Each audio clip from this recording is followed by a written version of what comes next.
Chapter 17. Rise of the Hound. It had been a long, painful road, but the dark figure was determined and tenacious. If word got out he was still alive, he was sure he'd be hunted down. Fear helped drive him, but more than anything he wanted to stop being a nobody. The echoes made by his heavy, tattered boots on the marble floor were almost deafening. The long, poorly lit corridor provided little distraction from the sounds of his rhythmic pace, a pace he'd kept up for weeks. No matter how exhausted or how much pain he'd felt, he'd forced himself forward. The glint of the gold trim around the huge double doors at the end of the corridor finally came into view. His stomach tightened. He knew he'd be putting his life in the hands of a man known to be untrustworthy, known to use people up and then dispose of them. Still, he pressed on. His knock on the great doors were followed by a silence, his heartbeat his only company. As he waited, he finally noticed the paintings and statues decorating the corridor. When he looked at them, he felt nothing inside. He'd stripped away so much of who he'd been to get there. He couldn't remember if he liked art of any kind. He wondered how many other things he'd walked past without taking notice, how many other things he didn't care about anymore. Finally, the enormous door creaked open. A bald, sickly-looking old man in fine brown and grey attire stuck his head out. He slowly examined the figure before him, from head to toe and back. The old man wrinkled his nose at the sight and smell of the visitor, but then showed him in. The visitor had a grisly, dirty, red-brown beard and hair that hadn't been brushed in weeks. His face had caked on dust and sweat. His clothes were torn and dirty. Entering the room, the nameless man was taken aback by its grandeur. It had the look and size of a royal library, though he'd never actually seen one. He could imagine 200 or 300 people milling about in the space. The outer walls were covered with gold-embossed bookshelves that reached all the way up to the 30-foot ceiling. There were stairs on wheels and ladders here and there, all to provide access to the highest shelves. Inside the room, 8-foot-high bookcases were arranged throughout, almost making smaller rooms within the grand rooms. There were 3 stunned, dark wooden work tables covered with drawings, as well as several antique couches and chairs. The floor was a polished, icy white marble with flecks of blue and green. He'd never seen anything like it. The immense chandelier which hung in the center of the room cast light everywhere. With the reflective marble and freestanding oil lamps positioned perfectly throughout, all shadows were eliminated. Side tables had books stacked in perfect piles. Everything was methodically arranged. A man wearing scholarly robes seemed to appear out of nowhere, almost as if he had slid out from behind a bookcase. "Incredible, isn't it? This is my sanctuary," he said. He was a clean-shaven man with salt and pepper hair, and about 5'8" tall, and likely in his late 40s. His fine robes were a luxurious purple and had detailed gold and silver embroidery. The finely dressed man quickly assessed his guest. He left an uncomfortable moment pass before introducing himself. "I am Simon St. Malo, inventor and advisor to the regent of this kingdom. Come, please, let us sit and let us be civilized." Simon St. Malo had a master of word choice and tone. The words he chose were inviting, yet his tone made it clear he was looking down on the nameless man. His guest bowed his head slightly and then followed. Simon secretly smiled. He liked that his guest was obedient. What he didn't like was that he looked and smelled like a dirty, mangy dog. St. Malo was making the nameless man's skin crawl. He wondered what devil's bargain he was about to make, but it was too late to turn back now. Simon gestured for his guest to sit in a chair which he was certain cost more money than the guest had seen in the past year. Simon made a mental note to have the chair burned later, figuring there was no good way to get rid of such fine upholstery of the reek of wet dog. "Cleves, some tea, please," Simon commanded. He turned to his guest. "Do you drink tea? If you don't, you should. It is said that tea is good for one's health. Besides, Cleves isn't useful for much, but I do appreciate how well he can boil water and pour it onto dry leaves. Asking him to bring it gives me a sense of purpose in life." Simon eased himself at ease, purposefully let his guest wait in uncomfortable silence. Eventually, the old man arrived with the tea cart. He poured fresh, hot tea slowly over a strainer, and into each of 2 teacups he'd set out in the cart. He carefully handed each man a cup and saucer, motioned to the assortment of biscuits and other items, and left as quietly as he had come. Simon used silver tongs from the tea cart to inspect a piece of crystallized raw sugar. Deciding it met his criteria, he lowered it carefully into his teacup. He watched it start to dissolve before stirring it gently with a small ornate spoon. Seeing that his guest did not wish anything in his tea, Simon clapped for his servant. Cleves returned and took the tea cart. After enjoying his first sip, Simon broke the silence. "I've been told you dragged yourself down a mountainside to the town of Minyu. From there you walked for days until you stole a horse from a farmer, leaving the man stranded with a plow in the middle of his own field. That first horse you rode until it couldn't move anymore. They say you then walked until your feet bled. And when a man stopped to help you, beat him until he gave you his horse. Is this all true? Simon asked, leaning forward a bit, trying to hide his eagerness. He studied the man as he waited his response. The nameless guest looked down at his tattered, stolen boots. Hidden inside were his badly cut and blistered feet. He then looked up at Simon, his face confirming everything and more without saying a thing. You took his boots too, said Simon, smiling. You're committed, driven. You are a loyal dog, said Simon, leaning back. Blind devotion to the idea of coming here.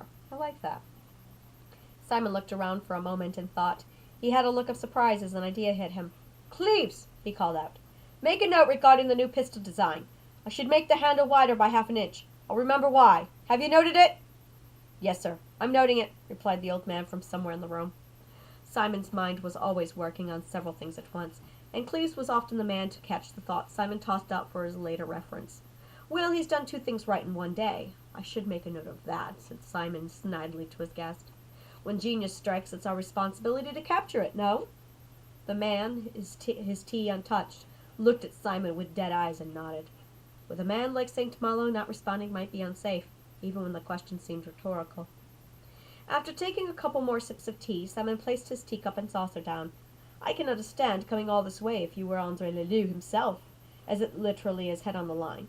But you were just a horseman. Why go through this trouble? Where is Leloup anyway? He asked. The man decided that before he'd answer, he would take up his first sip of tea. Despite not having ever enjoyed tea before, this tasted somehow like success. Though that didn't make much sense, he decided he wanted more of it, and what it represented. Leloup's dead. Went off a cliff, he said in a low, hoarse voice. He'd barely spoken in weeks. He took another sip of tea, and looked for a place to set it down. He noticed that while St. Malo had a side table, he hadn't been provided with one. This couldn't be an accident. He could see another side table oddly placed off in the corner. He realized St. Malo subtly treated his guests this way to make them uncomfortable. Said Simon. Dead? Unfortunate. I didn't take Nikolas Klaus for a killer. I guess we all evolve. I've underestimated him in the past. The nameless man gently shook his head. It wasn't Klaus. It was... The man paused, swallowing his nervousness. The yellow hoods. What's a yellow hood? Asked Simon, irritated. He didn't like it when topics came up that he didn't know everything about. The guest looked at St. Malo and then at the ground. He wasn't sure how to say that they were just 3 kids. He was certain that St. Malo would be furious and perhaps have him killed. The Yellow Hoods are a group disciples of Klaus. They protect that area now, he said after having thought about it. Simon could detect there was more to the story, but for the moment he was satisfied. Moving on, said Simon. I see no 2 but crumpled plans under your excuse for a shirt. Am I missing something? No. Well then, continued Simon, I take it that you were too stupid to run and hide? Or are you like a dumb but loyal dog who's returned to his master only to be shot? Simon then leaned forward, pretending to examine the man's neck. I wonder how many hacks it'll take for that head of yours to come off. The axe is dull, I'm afraid, the result of budget cuts. We just can't seem to find the money to sharpen it. It takes longer, being dull, but it still works. The man leaned forward, causing Simon to recoil slightly. I came because I want to matter, he said forcefully. What could you possibly have that would make me think you matter? Asked Simon. Everything hinged on what the nameless man would do next.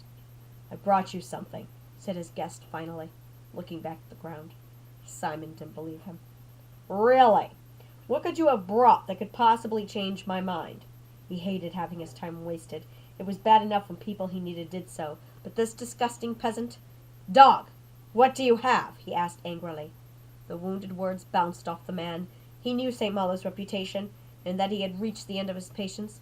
He pulled out a short, metallic rod, with a small handle at one end, and offered it to his host.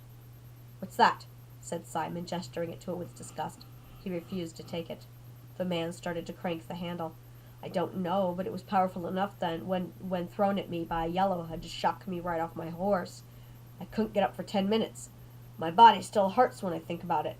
The handle cracks, but I'm not sure what else to do to make it work. I think it came from Klaus. Simon gracefully snatched the rod out of the man's hands and stood up to examine it. Well, of course it's something interesting, but... Huh. Simon turned the rod over in his hands, examining the handle and other features. Nikolas has had something to do with it. Of that I'm sure, but this isn't his alone. This is an excellent prize. With it, you have shown me not only what he is up to, but potentially with whom he is working. My dog. It seems you have brought home a very good stick. It wasn't what I asked for, but it was what I wanted. So, said the man, wanting to know his fate. His exhaustion was showing. Simon put the short rod down on the side table and looked at the man with an offended expression. Do you really think I'd get rid of a tenacious, loyal dog that has an eye for good sticks? He revealed a sliver of genuine appreciation for his guest. Simon looked at the rod again. I'll give you a third of what I was going to pay Andre Lulu. Plenty more than you're used to. You might even be able to afford one of these chairs. Used, of course. Simon lifted his head as if talking to the ceiling. Cleves, pay the man, he commanded. Yes, sir. 1/3 of the amount noted for Andre Lulu, said a bored voice from somewhere in the room. Thank you, said the man quietly. Now then, burn those dreadful clothes once you're out of here. Disgusting, really. Not befitting any man, said Simon, frowning. He looked again at his new toy sitting on the side table. This was an unexpected turn of events. He turned back to his guest with a piercing look. I have need of a man like you. Provided I get your undying loyalty and devotion, I can give you what you want. What do you want? I want to matter, the man replied. Simon waved around the answers as nonsense. Oh, you'll matter. But what is it that you want? Simon waved. I want those yellow hoods on my wall, said the man, releasing a tiny fraction of his anger. A motivated man. Excellent. What's your name, dog? Asked Simon. Call me the Hound.